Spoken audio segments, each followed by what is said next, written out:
How's everybody doing? What a chic audience, hey! No. I was wondering, you have 54 million Instagram followers. Yeah. Does that ever... No, I mean, think about that. Humble brag. Humble brag.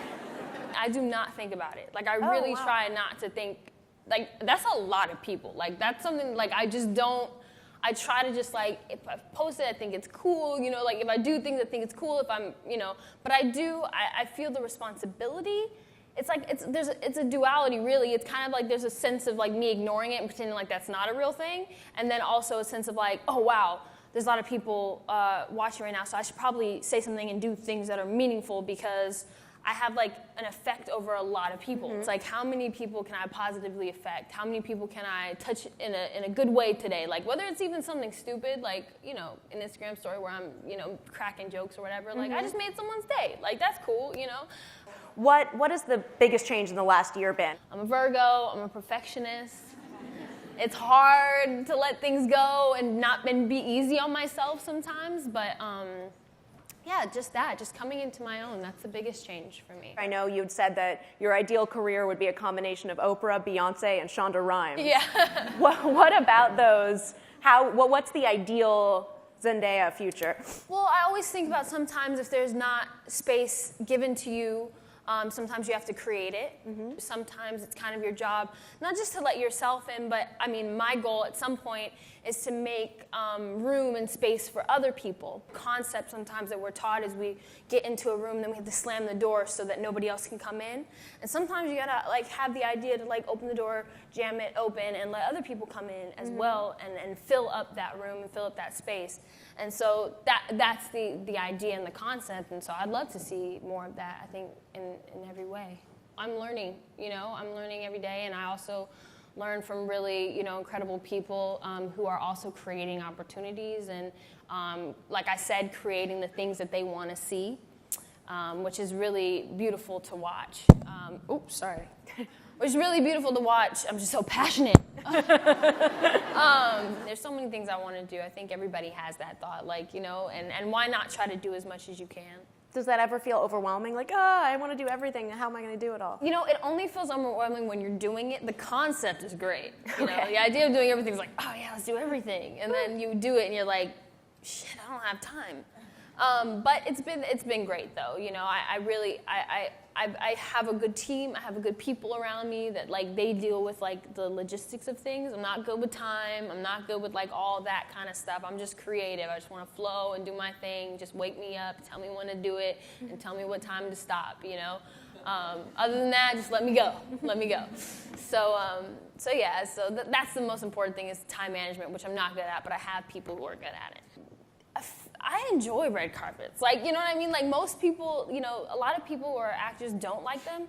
But, like, I'm one of those people that would rather just do the carpet and nothing else, which is usually the opposite of everyone else. Everybody wants to, like, avoid the pictures. I love it. You know what I mean? Like, giving you, you know what I mean? Like, I practice. I'm ready. Like, I have good hair, makeup. I love the glamour. I love it. It's fun because I feel like I get to create different characters. And I feel like through fashion, I have found a sense of confidence.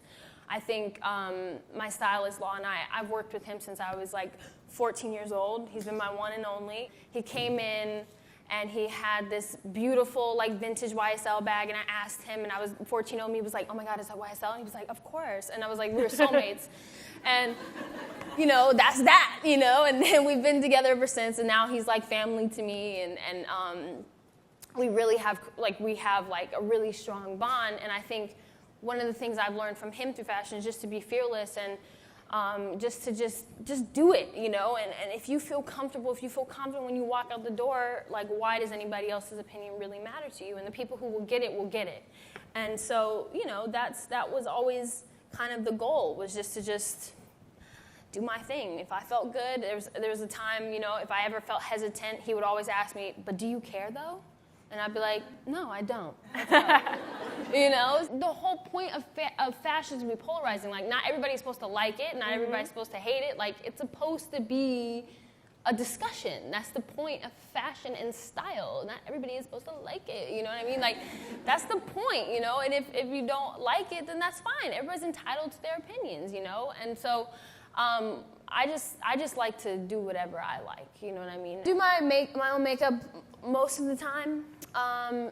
Hair is a little bit harder, just because physically it's just a harder situation to handle. But makeup I love, and I've been learning how to do my makeup since like I was a kid, because you know, when you're in the industry, you pretty much have had a billion makeup artists, the good, the bad. Like I've been, you know, super pale, I've been orange, like I've been like all of it.